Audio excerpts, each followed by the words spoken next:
Ladies and gentlemen, I am Councillor James Browne. I represent Cobham and Downside. I'm also the Deputy Leader of the Council, which is why I think I've been allowed to sit in the Mayor's chair for this evening. My normal role on the Council is to be the Cabinet Member for Planning. The Cabinet Member for Housing, Councillor Andrew Kelly, can't be here this evening. I am covering this particular item because I spent 6 years as Cabinet Member for Housing quite recently. Absolutely at the front and centre of everything that we do in housing is trying to maximise affordable housing delivery. This is a very expensive part of the country to live. It's expensive to buy and it's expensive to rent. And if you are on an average wage, you will find it extremely difficult to get on the housing ladder or to rent in the private sector. So how do we get affordable housing? Well, most of it comes from the various housing associations who we work with. Paragon Asra, who hold what used to be Elbridge's housing stock and have been developing many more since. They've got 50 homes being developed in Hanslow Grove at the moment. A2 Dominion are building 128 in Jubilee Meadows. We're hoping to get about 100 affordable houses in the current municipal year, which runs until May, and then 130 next year. It is less than we would like, but it's a considerable improvement on recent years.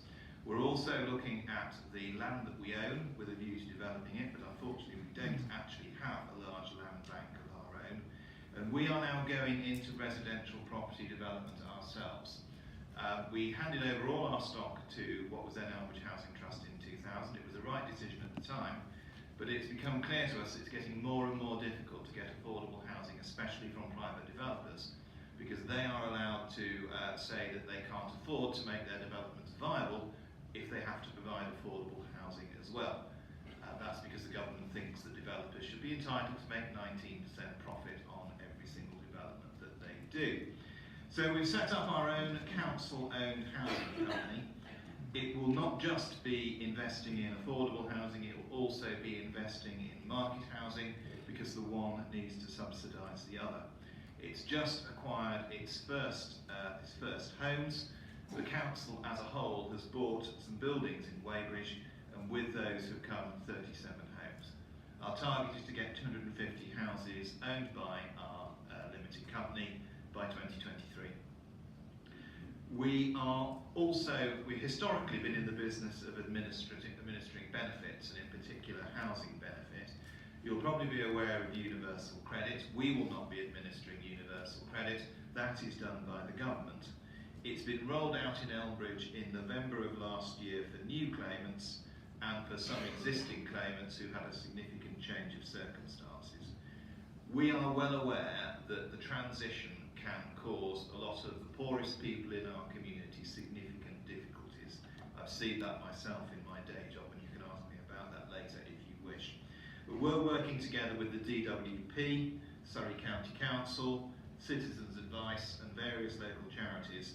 And we have also provided training for our frontline staff to try and make sure that residents who are moving to universal credit have as much help as they can possibly get from us. Finally, we are also very much in the business of reducing homelessness. We are fortunate that we don't have the pressures that the London boroughs have, but we do have quite a long housing waiting list. We need to provide temporary housing for those. We do at the moment have about 37 homeless households. They are all accommodated in temporary accommodation, some in the borough and some outside. And finally, we have just in the last week taken over a new housing development that is different to what I mentioned to you before, which will provide